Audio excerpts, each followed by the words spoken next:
Welcome to This Explainer. Look, today we're unpacking a really fascinating dynamic that's completely hidden inside corporate leadership transitions. It turns out, moving from middle management to true upper leadership isn't just taking a simple step up the ladder. It actually requires a profound paradigm shift if you want to survive the jump. So it really begs the million-dollar question, why do companies so often completely faceplant when they promote their absolute best managers? You know the story. A rockstar manager gets bumped up to department head, and suddenly they're just struggling. Well, the source material reveals that pretty much everything we assume about moving up the corporate ladder is fundamentally flawed. We're applying the wrong tests, the wrong timelines, and totally the wrong expectations to our leaders. All right, here's our roadmap for This Explainer.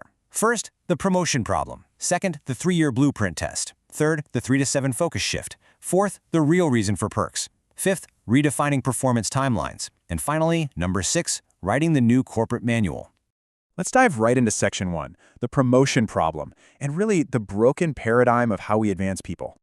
Our source material points out that the current paradigm for corporate promotions is just entirely broken. Think about it. How do most companies actually decide who becomes the next department head? Honestly, a lot of times it's just rewarding simple seniority. Basically, who's been sitting at their desk the longest. Sometimes it's basically a popularity contest decided by votes. Or worse, a seat just suddenly becomes vacant, and the company hastily shoves the next person in line into that chair just to fill the gap. But promoting someone simply because it's their turn, or because a chair is empty, that's a fatal flaw. An entire company's future literally relies on who sits in that chair. You cannot just fill a vacancy. You absolutely have to run a strategic test. That brings us to Section 2, the 3-year blueprint test. This is all about drafting a blueprint for the future.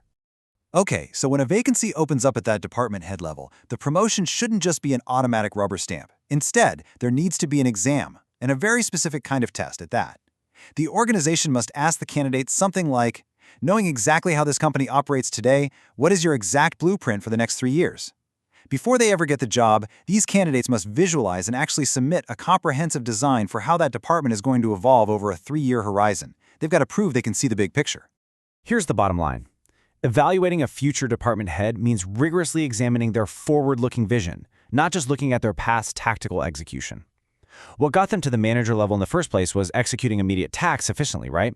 But what will make them a successful department head is their ability to anticipate changes, adapt the company structure, and firmly map out where the organization needs to be 3 full years from now.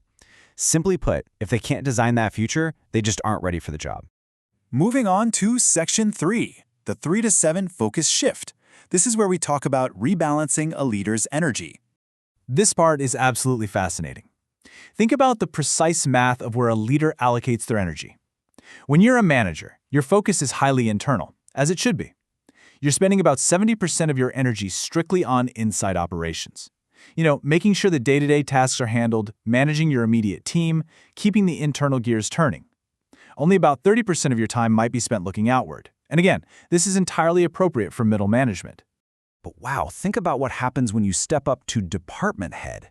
This is a massive paradigm shift. The ratio completely flips on its head. A department head must spend only 30% of their time looking inward and dedicate a massive 70% of their energy to the outside. Why? Because their new job is to pull in external energy. We're talking new networks, new ideas, new business relationships to expand the company from the outside in.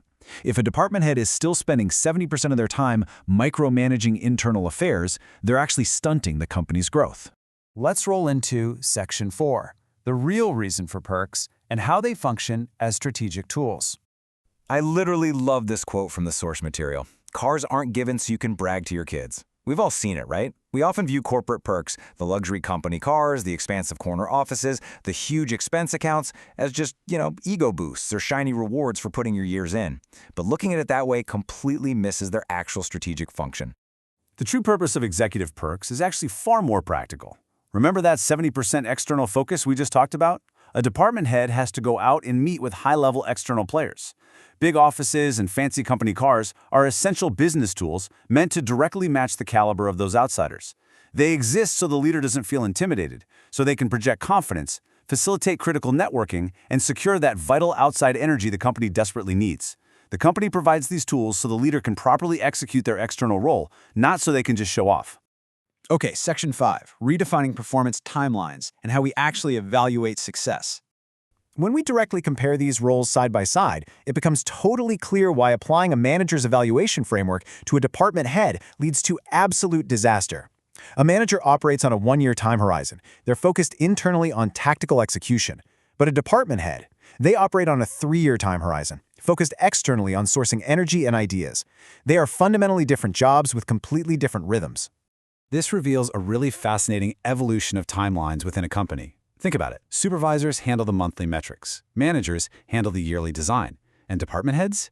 They handle the three-year strategy. The source material emphasizes that organizations and their environments inherently shift energy every 3 years. A department head needs that time. They need to be given 3 full years to study the market, network, test ideas, and safely guide the organization through that 3-year evolutionary shift. So picture this. If a CEO comes to a department head and says, "Hey, why are this month's numbers so low?" They are making a catastrophic management error. Evaluating a department head based on monthly metrics literally forces them to abandon their crucial 3-year strategic purpose. If you demand immediate short-term results from upper management, they'll just stop building for the future. They'll shrink right back into internal micromanagement, and ultimately the whole company will stagnate. Which brings us to our final section, number 6, writing the new corporate manual, drafting the future. Here's the wild reality of all this. From middle managers up to CEOs, and honestly, even at the level of national presidents, no one actually has a perfect long-term operational manual yet. We're all just learning by trial and error. The source notes that for the past 30 to 40 years, we've essentially been testing out these different corporate structures on the fly. We are experiencing the contradictions and the failures right now because the true definitive manuals for modern leadership just haven't been written yet. Today's leaders aren't just running companies, they're actively evaluating the past few decades to draft the very systems and manuals that future generations are going to use. So it all comes down to this one provocative final question. In your organization, are you just keeping a seat warm, or are you actively writing the manual for the future? Because true leadership isn't about coasting on your seniority or hitting some monthly metric. It's about shifting your focus outward, designing a real 3-year blueprint, and securing the energy your team needs to evolve. I really hope this explainer has given you a powerful new lens through which to view your own career and the leaders around you. Thanks so much for joining me, and keep looking toward the future.